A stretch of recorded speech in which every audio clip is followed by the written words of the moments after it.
The old-timers in Moses have a saying: some roads you walk so many times, your boots leave ghosts. It's a quaint, folksy piece of Maine wisdom. The kind of thing you might see embroidered on a throw pillow in a tourist shop. But I'm here to tell you, it's true. And sometimes, the ghosts you leave behind are just waiting for you to come back and step into them one last time. For me, that road was Black Creek Road, and the ghost was waiting on the bridge. It all started on a Tuesday, or maybe a Wednesday. The days blur together when you work the graveyard shift at the 24-hour Burger A Go-Go. Your world becomes a greasy, fluorescent-lit purgatory, smelling of stale coffee and regret. My shift ended at 4 a.m, as always. The air outside was thick and soupy, the kind of early August humidity that feels like breathing through a wet sponge. The walk home was my only ritual, a 2-mile penance that was supposed to clear my head, but usually just left my feet aching and my mind numb. Black Creek Road was the final leg of the journey.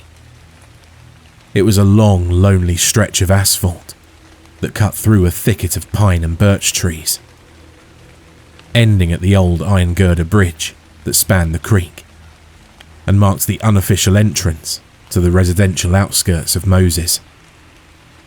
The road was unloved, pockmarked with potholes that looked like miniature craters in the moonlight. The town council had been promising to repave it for 5 years, but promises were cheap, and asphalt wasn't. I was in a foul mood. Some drunk college kids had tried to pay for a $40 order with a crumpled up bus ticket and a half-eaten bag of candy. The ensuing argument, which involved a hurled milkshake and a lot of creative swearing on my part, had left me with a throbbing headache and a sticky film of strawberry-scented despair coating my uniform. All I wanted was my bed. I wanted to fall into the lumpy mattress and let unconsciousness swallow me whole. That's when I saw him. The bridge was about 100 yards away, a thin silhouette against the pre-dawn sky. There was a single street lamp in the middle of it, a lonely sentinel that cast a sickly, orange-yellow glow. And standing directly under it, perfectly still, was a man. I couldn't make out any details. He was just a shape, a cutout of a man pasted onto the world. He wasn't leaning against the railing, wasn't looking out over the water. He was just standing there, motionless. My first thought, a flicker of city-bred paranoia I hadn't quite shed, was mugger. But that seemed unlikely out here. The only thing to rob me of was my minimum wage dignity and a half-pack of stale cigarettes. My second thought was more practical. Drunk. Probably some poor sap who'd had one too many at the Salty Dog and was trying to walk it off. The bridge was the only way into this part of town on foot. There was no going around it, unless I wanted to add another 3 miles to my walk by taking the highway bypass, and my feet were already screaming in protest. Screw it, I thought. Just keep your head down and walk fast. Don't make eye contact. He's not your problem. So, I kept walking, my worn-out sneakers crunching on the loose gravel at the roadside. The world was silent except for that sound and the distant, chirping hum of the crickets. As I got closer, a strange feeling began to crawl up my spine. It was a prickling sensation, like ants marching just beneath the skin. The figure hadn't moved, not an inch. He was unnaturally still, more like a statue than a person. I was 50 yards away now. I could see the outline of his shoulders, the shape of his head. He seemed to be wearing a long coat, even in the oppressive heat. I fixed my eyes on the wooden planks of the bridge, counting them as I walked. 1, 2, 3, 4. Just keep walking. 5, 6, 7, 8. When I was about 20 feet from the start of the bridge, the street lamp above the man began to flicker.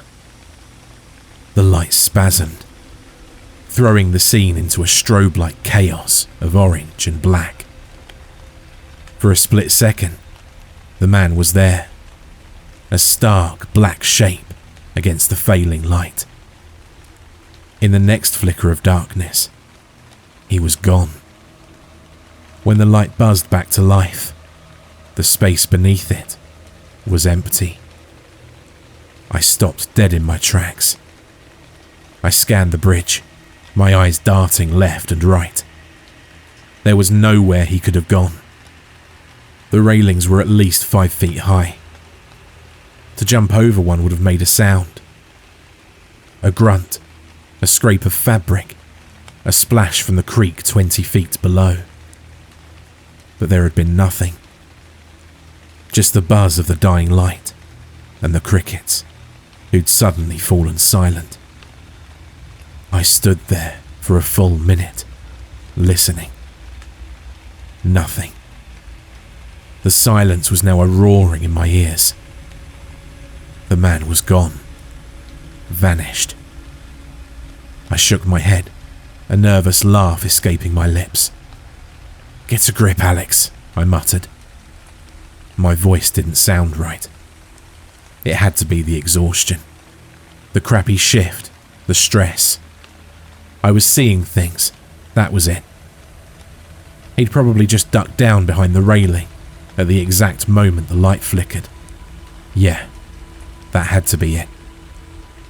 I forced my legs to move, my footsteps echoing unnervingly on the wooden planks of the bridge. I didn't look over the railing. I didn't want to. I just walked, faster and faster, until I was half jogging. I didn't slow down until the key was in the lock of my apartment door. Home. Safety. But, even though my body felt like it was filled with sand, sleep wouldn't come. I tossed and turned, my mind replaying the image of the flickering light and the empty space. Every time I closed my eyes, I saw that silhouette, that void in the shape of a man. The sheets felt like they were strangling me, the air in my room too thick to breathe. The sun came up, painting my cheap blinds in stripes of grey and then gold, and I hadn't slept a wink. The next day at work was a special kind of hell. Running on nothing but caffeine and raw nerves, the world took on a strange, dreamlike quality. The fryer bubbled like a witch's cauldron. The fluorescent lights hummed a tune that seemed to be just on the edge of my hearing, a melody of madness. The customers were the worst part. A woman with a tired face and 3 screaming kids ordered a family meal. As she spoke, I became fixated on her mouth. Her lips were moving. I could hear the words coming out. Extra pickles on one, no onions on the other. But it looked wrong. It was like watching a badly dubbed movie. The movements were out of sync with the sounds. I shook my head, blinking hard, but the image persisted. Her mouth was a flapping, disconnected thing, a fleshy puppet, mouthing words that belonged to someone else. I fumbled her change, my fingers feeling thick and clumsy. I looked down at my hand and felt a surge of vertigo. For a terrifying second, it looked as though my fingers had melted together, fused into a single, fleshy paddle. I gasped and snatched my hand back, shaking it violently. When I looked again, they were just fingers. My fingers. Pale and slick with grease, but definitely separate. The hallucinations, or whatever they were, came and went all shift. The clock on the wall seemed to breathe, its hands pulsing as they swept around. The ketchup dispenser on the condiment station looked for all the world like a severed artery, weeping a slow, thick ooze of blood. I felt like I was losing my mind, caught in the undertow of a waking nightmare. When my shift ended at 4 a.m, I practically ran out of the Burger A Go-Go, gulping down the thick night air. I dreaded the walk home. I dreaded seeing that bridge. I even considered taking the long way around, the highway bypass, but a stubborn, angry part of me refused. It was just a bridge. I wasn't going to be scared off my own route by a hallucination brought on by a lack of sleep. My heart was in my throat as I turned onto Black Creek Road. I walked with a tense, deliberate stride, my senses on high alert. The crickets were chirping their familiar song. The moon was a little brighter tonight. Everything seemed normal. I reached the bridge. The street lamp was still flickering erratically, a wounded star giving its last light. But the space beneath it was empty. I let out a breath I didn't realize I'd been holding, a shaky sigh of relief that fogged up the air in front of me. It had been nothing, just my exhausted brain playing tricks on me. I crossed the bridge, the rhythmic thump-thump of my steps the only sound. I got home. I fell into bed. But again, I could not sleep. It was worse this time. My body ached for rest. My eyelids felt like they had weights attached to them, but my mind was a racetrack. Thoughts, fears, and the disquieting images from my shift chased each other in a frantic, endless loop. The woman's disconnected mouth, my fused fingers, the bleeding ketchup, and beneath it all, the persistent image of that black silhouette under the flickering light. The third night was a blur of misery. I was a zombie, a walking corpse in a paper hat and a grease-stained apron. I snapped at my manager, burned a batch of fries, and spilled a gallon of pickles all over the floor. The hallucinations grew bolder. A businessman's briefcase looked, for a moment, like it was made of breathing, pulsating skin. The reflection that looked back at me from the stainless steel counter was distorted, its eyes too wide, its smile a stretched, rubbery horror. I didn't even bother trying to rationalize it anymore. I was coming apart at the seams. Sleep, I thought. That's all I need. One good night of sleep, and this will all go away. That night, walking home, the bridge was empty again. But this time, there was no relief, only a deepening dread. The absence of the figure was somehow more terrifying than its presence had been. It felt like a game, a cat and mouse game where I didn't know the rules and couldn't see the cat. And again, no sleep. I just lay in the dark, listening to my own frantic heartbeat, waiting for a dawn that felt like it would never arrive. 48 hours. 72 hours. My body was a prison, and my mind was the warden, refusing parole. On the fourth night, I felt a strange sense of calm settle over me as I clocked out. It was the calm of utter exhaustion, the placid acceptance of the condemned. My brain had run out of fear. There was nothing left but a hollow, buzzing emptiness. I walked out the front door of the Burger A Go-Go and stopped. He was there. Not on the bridge. Not a mile away at the edge of town. He was here. Right here. Standing under the street lamp that lit the corner of the parking lot. Not 50 feet from where I stood. That same silhouette.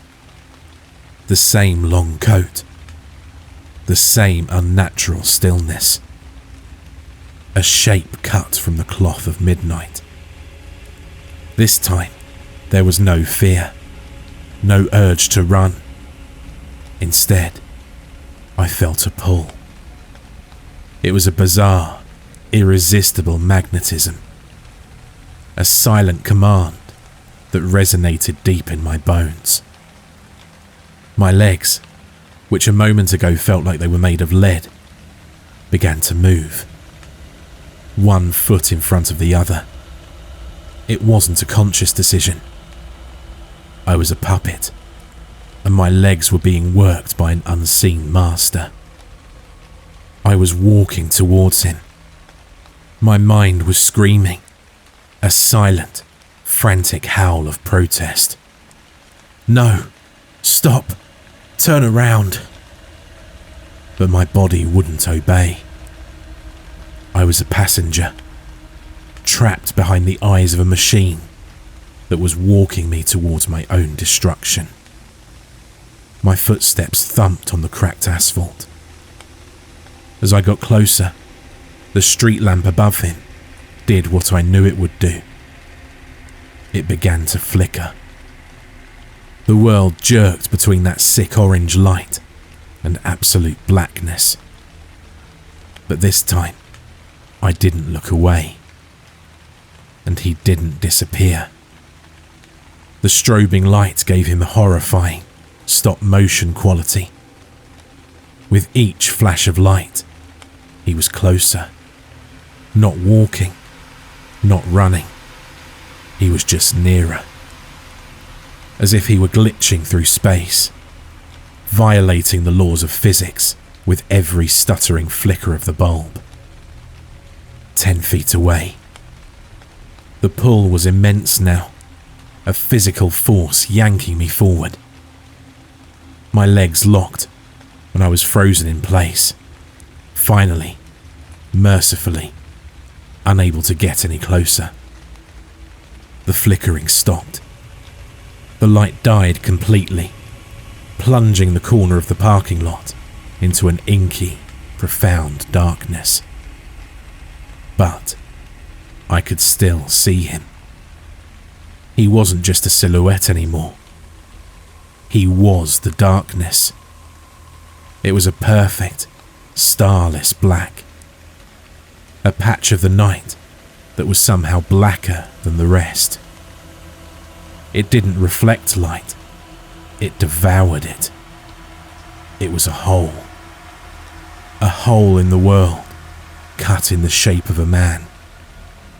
It began to move towards me, its form wavering and distorting at the edges, like heat haze on a summer road.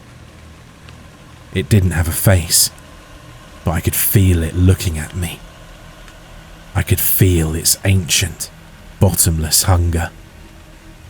My throat was tight, my lungs burning, but I couldn't scream. I couldn't even breathe. The shape, the man, the thing, glided the last few feet. It didn't touch me. It flowed into me. There was a moment of searing, absolute cold that seemed to freeze my very soul. And then nothing. And everything. My memories, my fears, my miserable shifts and sleepless nights. They were all there, but they weren't mine anymore. They were just data, absorbed and filed away. My consciousness dissolved, diluted into an ocean of black, silent waiting. I felt a billion other lives, a billion other final walks home, a billion other moments of terror under a flickering light. And then there was only the bridge. The asphalt is cool beneath my feet. The iron girders are a familiar comfort against my back. I stand here now, under the gentle, buzzing glow of the street lamp. I don't feel the humidity. I don't feel tired. I don't feel anything at all. I just watch.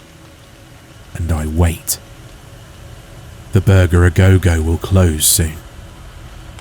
A young man, his shoulders slumped with exhaustion, his mind clouded by another terrible shift, will begin his long walk home. He thinks the bridge is his only way back. He thinks he's just going to keep his head down and walk on by. He's right, of course. He'll walk on by. They always do. But he'll leave a little piece of himself here with me. A little ghost in his own boots. And I'll wait for him to come back and collect it. So tell me, as you head home on your own familiar roads, tired and lost in your own thoughts, have you ever paid close attention to the shadows? Are you quite sure they're all your own?